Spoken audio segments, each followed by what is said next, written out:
Миний нэр Гомдорж, Архангаигийн хүнсүдэ аж ахуйн газрын дарга. Тэгээд бас зөвлөгөөнд оролцож байгаа хуурийн боломжийг ашиглаад гэх юм уу сая тэмүүлэн гишүүнүүд танилцуулсан үндсэн хуультай холбоотой асуудлаар нэмэлт өөрчлөлттэй холбоотой асуудлаар өөрийнхөө одоо байр суурийг илэрхийлье гэж ингэж бодсон юм аа. За үндсэн хуулинд бол нэмэлт өөрчлөлт оруулж байгаа. Та бүхэн үндсэн хуулиа мэдэн тулгуур хууль маань 1924, 1940, 60 за хамгийн сүүлд 1992 онд одоо шинжилэн батлагдсан. Тэгээ одоо тулгуур хуулиндаа бол одоо 30 гаруй хувьд нь нэмэлт өөрчлөлт оруулж байгаа гэж манай их хурлын гишүүд ажлын хэсгийн маань үзэж байгаа. Тэгэхээр үндсэн хуулийн одоо тулгуур зарчим энэ үндсэн хуулийг яагаад одоо өөрчлөх вэ гэдэг ард түмний бас хүлээлт байгаа. Өнөөдөр одоо баялагын тэгш хуваарлалт, төр засгийн докторгүй байдал, орон нутгийн улс төржилт, орон нутгийн одоо иргэдийн мөрөд төрийн байгууллагуудын чадах энийг одоо өөрчлөх зөвхөн дондгийг юм уу доржоор гомбыг юм уу дулмаагаар өөрчлөх асуудал энэ бол биш юм. Энэ үндсэн хуулийн өөрчлөлтөөр ард түмэн юу хүлээж байгаа вэ гэвэл яг улс орны улс орны айл өрхийн нийгмийн одоо эдийн засгийг томоохон ямар өөрчлөлт авчрах юм бэ гэдгийг л харж байгаа. Мэдээж хэрэг үндсэн хуульд нэмэлт өөрчлөлт оруулсны дараа үндсэн хуулийг дагаж маш олон хуульдууд өөрчлөлт орно. Тэгэхээр та бүхэн маань эхлээд энэ үндсэн хуулийнхаа өөрчлөлтийг сайн ойлгож унших хэрэгтэй. Өнөөдөр бол улсын хурал үндсэн хуулийг өөрчлөх боломж байгаа. Цаг хугацааны үед байгаа. За миний хувьд иргэн хүний хувьд энэ үндсэн хуулиуд орж байгаа нэмэлт өөрчлөлтийг бол зарчмын хувьд бол дэмжиж байгаа. Гэхдээ хэд хэдэн бас сандууд байна. За би 2000 оноос хойш бас нутгийн өрөөдөрт байгууллага сонгогдож, төлөөлөгчөөр сонгогдож өнөөдрийг үт ажиллаж байна. Тэгээ энэ одоо ажил амьдрал цаг хугацааны туршид зарим эргэж харах, зайлшгүй өөрчлөх ийм асуудлууд байгаа гэдэг нь хийж ойлгомжтой. Тэгэхээр Монгол улсын одоо хэрэгжиж байгаа үндсэн хуулийн 3 дугаар зүйл дээр нэг юм байдаг. Монголын төрийн эрх мэдэл ард түмэн төрийн иргэд шууд оролцсон. Төрийн одоо эрх мэдэл шууд оролцсон гэдэг маань ард иргэд өөрсдөө төрөө сонгож байгуулна гэсэн үг. Ард иргэд маань сонгож байгуулсан төлөөлөгчдийн байгууллагыг дамжуулж төрийн одоо үйл хэрэгт оролцож байгаа. Энэ нь бол төлөөллөөр дамжуулж оролцож байгаа. Өөрөөр та бүхэн төрийн үйл хэрэгт шууд оролцож байгаа гэдэг маань улсын их хурлын гишүүнээс шууд сонгож байгаа. Мөн улсын их хурлын гишүүн сонгосон улсын их хурлаар дамжуулж өөрийнхөө одоо бодлого үйл ажиллагааг бас хэрэгжүүлж байгаа ийм зарчим. Тэгэхээр одоо өнөөдөр сонгуулийн хууль бас улсын их хурлаар хэлэлцэж байгаа. Гэвч өнөөдөр яг улсын их хурлын үндсэн хуулийн 21-р зүйлээр улсын их хурлын гишүүнийг ард түмэн шууд сонгоно гэж байгаа. Энд бол ямар нэг өөрчлөлт ороогүй. Үндсэн хууль дээр бол сонгуулийн тогтолцоог хууль журмаар тогтооно гэдэг ингээд шинэ нэмэлт өөрчлөлтөн дээр бий. Тэгэхээр ямар ч байсан Монгол бол парламентын засаглалтай улс. Парламентын гишүүнийг буюу улсын их хурлын гишүүнийг Монголын ард түмэн бол шууд сонгоно. За өнөөдөр зүгээр энэ үндсэн хуулийн өөрчлөлт маань 2020 оны 7 сараас эхэлж мөрдөгдөх юм байна. Тэгэхээр энэ удаагийн одоо явуулах улсын их хурлын сонгуультай энэ бол нэг тийм холбогдлолтой биш юм шиг байгаа. Гэхдээ улсын их хурлын гишүүнийг сонгож байгаа өнөөдрийн одоо өргөн барьж байгаа хуулийг миний харж байгаагаар бол хитрхи одоо ингээд томсгож байгаа тохиолдолд маш олон нэр дэвшин тийм үү? Одоо 300 400 одоо 500-аад хүн нэр дэвшин өгөөсөхгүй. Тэр дундаас та бүхэн одоо нэгээс одоо хоёр хүнийг сонгоно гэж бодъё. Яг хууль арай батлагдаагүй байна л дээ. Гэтэл яг тэр дотроосоо хүнээ олж сонгож чадахгүй гэдэг асуудал. Тэгвэл өнөөдөр бол өнөөдрийн улсын их хурлын сонгуулийн хуулиар түрүү тэмүүлэг гишүүн танилцуулсан 76 жижиг тойрогоос улсын их хурлын гишүүнээ сонгож байна.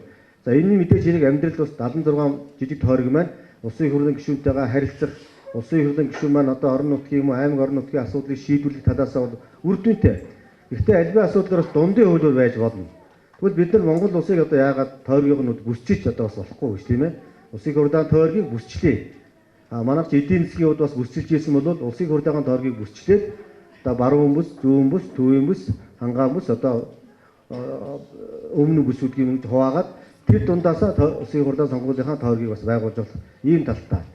За хоёрдугаар нэг одоо гарч байгаа асуудал бол түрүү хэлсэн. Улсын их хурл бол төрийн эрх барих одоо үүргээс татгалзах хэрэгтэй. Улсын их хурл бол хууль тогтоох эрх мэдэл рүүгээ явах хэрэгтэй. Өнөөдөр бол улсын их хурл бүх томилгоог хийж байна гэж. Сая одоо улсын их хурлын гишүүн энэ асуудлыг бас ярьлаа. Тэгвэл шүүхийн одоо ерөнхий зөвлөлийн түрүү гишүүн ингээд тайлбарлаад өнгөрсөн тийм ээ. Шүүхийн ерөнхий зөвлөл бол үндсэн хууль дээр орж байгаа нэмэлт өөрчлөлтөөр шүүгч нараа томилдог ийм том эрх мэдэлтэй байгууллага. Гэтэл өнөөдөр энэ шүүхийн ерөнхий зөвлөлийн 10 хүний 5-ыг нь одоо улсын их хурлаар томилно гэж.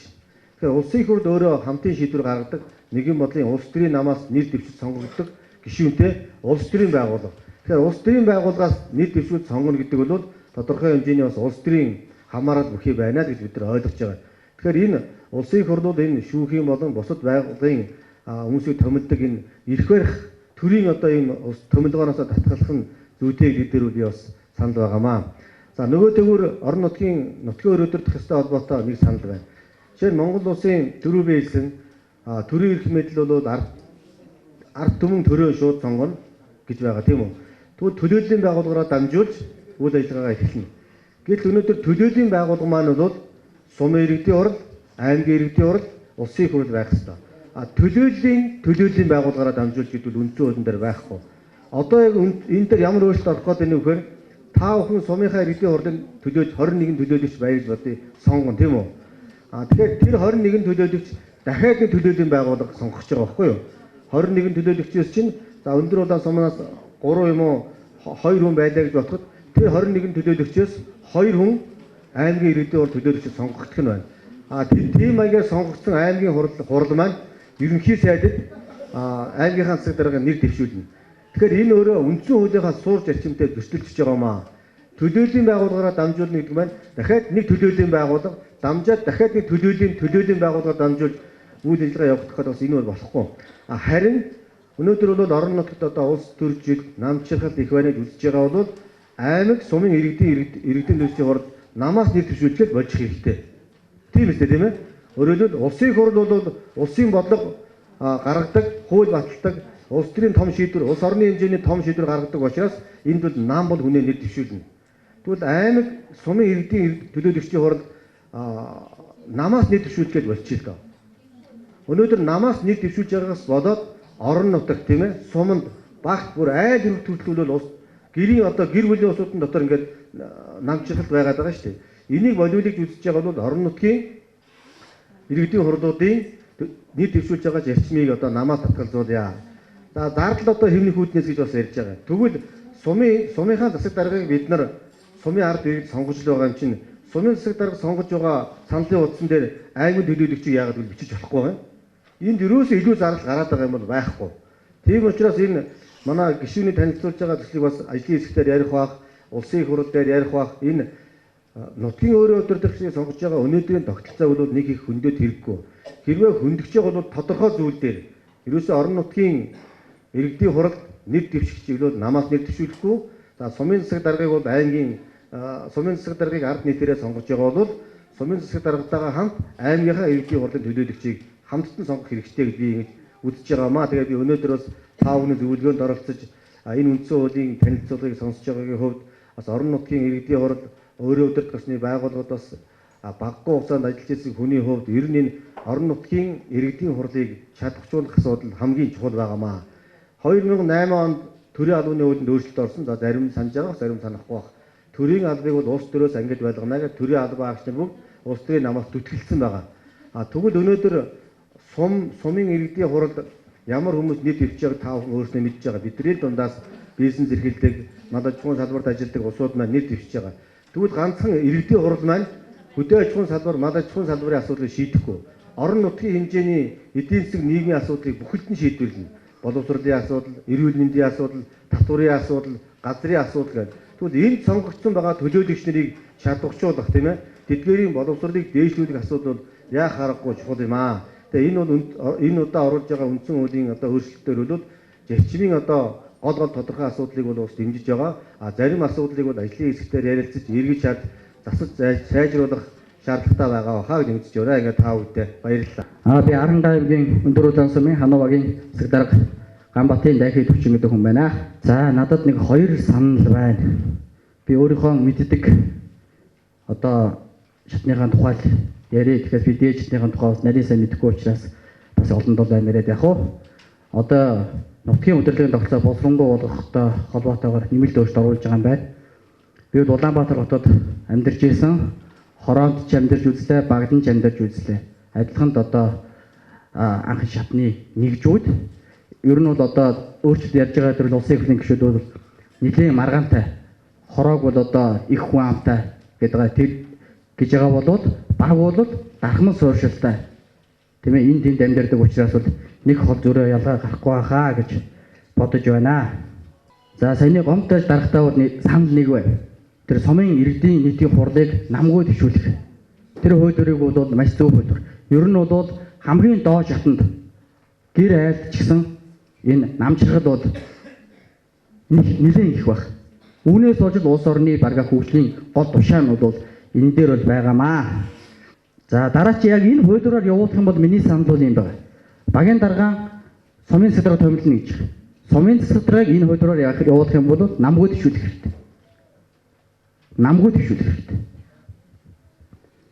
Яг энэ нэг өмнөх одоо улсын их хурлын гишүүн чиг нэг аймгийн дарга нар шиг юм бол өөр намын хүн гаргаад явуулдаг, ерөнхийдөө томилдог.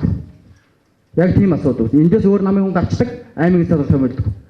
Бараг жил 2 жил ингээд гацаагаад байгаа байхгүй. Тэгэхээр нөгөө сумын хөгжил өөрчлөхгүй шүү дээ. Засаг дарга байхгүй учраас. Ийм асуудал үүсэж байгаамаа. За би яг н амьдрал дээр байгаа асуудлыг ярьж байгаа. Одоо жишээ нь баг дээр бол 200 өргөтэй айл, 400 өргөтэй айл альхан багийн засаг дарга байгаа байхгүй. За энэ өөрчлөлтөөр яг оруулж болно. Тэгвэл бол оруулахдаа засаг дарга тийм ээ 250-аар багийг норомчилж өгөөд 250 өрхөөр яг багийн яг дээд хязгаарыг тавьж өгөөд түүнээс дэш гарсан өрхтөө байх юм бол нийгмийн ажилтан тавьж өгч болж байна. Ингээм төрийн үйлчлэгээ жиг төрж байгаа байхгүй. Тэгээс 400 өрхтөө багийн засаг дарга 200 өрхтөө битэл одоо нэг 50-60 өрхтөө багийн засаг дарга байж байгаа шүү дээ. Тэгэхээр энэ бол шудраг ус байгаа байхгүй. Тэгсэн мөртөө адилхан цалиус аваад адилхан зүтгээд идэг. Энэ бол ийм шудраг ус байна. За намайг тогт 2-ын зориг доктор гэдэг Өндөр улаан сумын ерөнхий боловсролын сургуулийн сургалтын менежер ажилтан хүн байна. За тэгээд энэ үндсэн хуулийн өөрчлөлт гэдэг бол бидэрт маш чухал зүйл. Энэ дээр бол бид нар одоо энэ үндсэн хуулийн өөрчлөлтөд бидний саналыг бас ингэж тусгах гэж байгаа бас маш чухал зүйл байна. Яг гэвэл бидний саналыг авахгүйгээр ингээд дээдлэгүүрээ нөгөө 76 маань ярилцаад тэр 76-гийн ард хэдэн ч хүн байдгийг тэгээд эдгээр нь ярилцаад ингээд шийдчихдэг. Тэгээд биднэрт ямар ч хүртээлгүй биднийг буцаагаад тэр хуулиараа чангалцдаг. Өөрсөнд нь хууль нөгөөс үйлчлэхгүй нэг ийм асуудал бидэрт харагдаад байгаа. Бид бүгдээрээ л мэдчихэж байгаа. За тэгээ яг энэтэй адил нэг юм болох гээд байна. Энэ томсгсон тойргоор сонгуул явагдах юм бол ахаад бид намайг хүүхэд байхад улсын хурлын сонгуул болох гэж байгаа гэдэг бөөн шоу болж явж байсан бол сонгуул болсны дараа сонгогдсон хүмүүс харагдах байждаг шүү дээ. Одоо бол манай гишүүн бол одоо ингээд бидэртээ бараг л өдөр тутамдаа завл гарууд наашаа гүгэл уулзаад ингээд та нарын минь ажил амьдрал яаж ийж гэж явж байна тийм үү. Тэгэхээр томцсон тойргоор ингээд сонгуул явуучих нь бид нар дээр ахаад ирэхээ байчихна. Бидрийг олж харахаа байчихна. Тэр дээгүүрээ асуудлаа шийдэл явчихна. Энэ сум орон нутаг энэ нэгжлэр ямар асуудал болоод ямар асуудал нь хэцүү байгаа, юу хэрэгтэй байгаа, бидэрт юу шийдэж өгөхгүй. Тэгэхээр ийм асуудал гарахгүй гэж сэрэмжилж байгаа учраас би энэ томцсон тойргоор сонгуул явах нь бол буруу зүйл юм аа гэж үзэж байна. За дараагийн санал болохоор энэ улсын хурлын гишүүний энэ хариуцлагын асуудал маш чухал байна. Бидний одоо дээд толгой ноён нуруу маань одоо ингээд телевиз араад энэ интернет сонин сэтгүүлээр бас ингээд нэг буруу дашаа мэдээлэлтэй одоо нэг янз бүрийн PR хийдэг ч юм уу бойкоттдаг ч юм уу нэг ийм асуудлууд гараад байна л та. Үнэн худлаа нь мэдэгдэхгүй. Гэхдээ үнэхээр энэ хариуцлага алдаж байгаа бол биднийг толгоодод энэ Монгол улсын энэ 3 сая гаруй иргэнийг толгоодод явж байгаа энэ 76 хүн ийм байх юм бол нөгөө дээрээ судлаа болохгүй доороо гүйдлээ болохгүй гэж юм болоод байна. Тийм болохоор энэ улсын хурлын гишүүний хариуцлагын асуудал маш чухал. Тийм болохоор энэ улсын хурлд бас жоохон төлөвлөсөн ордог баймаар санагдаад байна. Тийм болохоор би улсын хурл ер нь 35-аас дээш насны хүмүүс улсын хурл ордог байвал яасан юм бэ гэсэн ийм нэг хуулийн төсөлөөр оруулж өгдөг. Энэ бол өмнө нэг яригдчихсэн шүү дээ 35-аас дээш нас гэдэг. Энэ нэг зөв юм уу? Бас хитрхи залуугаараа тэр том юм руу орчоод бас арай буруу хөдөлцөөгд байдаг юм лөө гэж бодож байна.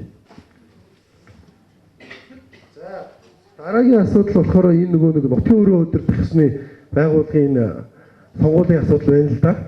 За сумын засаг даргаыг бол ард иргэдээ сонгодог байх нь зөв байх гэж бодож байна. Гэхдээ тэр дайхид хүчинтэй би яг саналдаг байна. Сумын засаг дарга ямар ч намны харьяалгүйгээр одоо нэр дэвшдэг байх ёстой. Ер нь энэ анхан шатны байгууллага дээр бол ер нь энэ нам байл гэдэг бол маш буруу зүйл байгаа юм. За энэ нам байснаар та нар одоо харж байгаа бох. Угаасаа ингээд одоо иргэдийн нийтийн хурлын сонгуул болох гээд иргэдийн төлөөлөгчдийн хурлын сонгуул болох гээд тэгэхээр энд чинь одоо нөгөө дэлгүүрийн чин эзэд байна. нэг эсвэл жоохон нэр нөлөөтэй мянгат мал чинь чи ч юм уу, нэг эсвэл уяа чинь чи өрсөлдөх ч юм уу, нэг юм байдалтай байна. Үнэхээр энд залуу боловсон хүчин энд угаасаа өрсөлдөхгүй байна.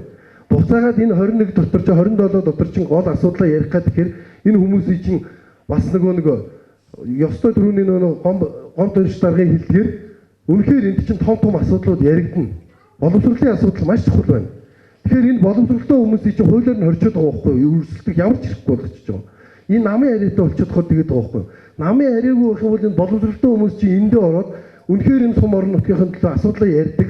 Буцаага та нартай болохгүй байгаа юм ярьдаг ийм байдалтай баймаар байна.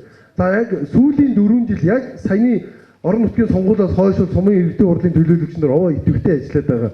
Тэрнээс өмнө нь ер нь бас нэг ёстой нэг сонгогдоод алга болчдөг ийм байдалтай байгаа. Ингэх бол сум хөгжихгүй шүү дээ, тийм ээ?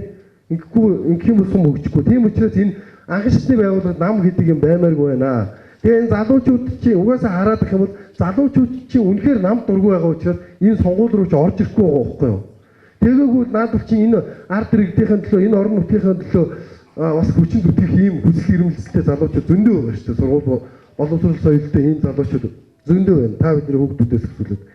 За тэгээ багийн засаг даргыг бол хуучин ард иргэдээс сонгодог байсан ч их ялгаа байхгүй. Хэрвээ багийн засаг даргыг сумын засаг дарга томилох гэж бол ёстой л тэр дайхи төвчний хэлдгээр сумын засаг дарга намаас харьяат бусал байхгүй бол багийн засаг дарга таанах биш сумын засаг даргад үйлчлэх юм болчихно. Тийм ээ? Тэгэхээр биднэрт бас нэг жоохон хэрэгтэй ийм нэгэнтээ энд өөрчлөлт орох гэж биднэрт бас нэг жоохон хэрэгтэй ийм хуулийн төсөл болоод бас нэг олон жилийн удаан настай хууль байгаасаа л гэж хүсэж байна.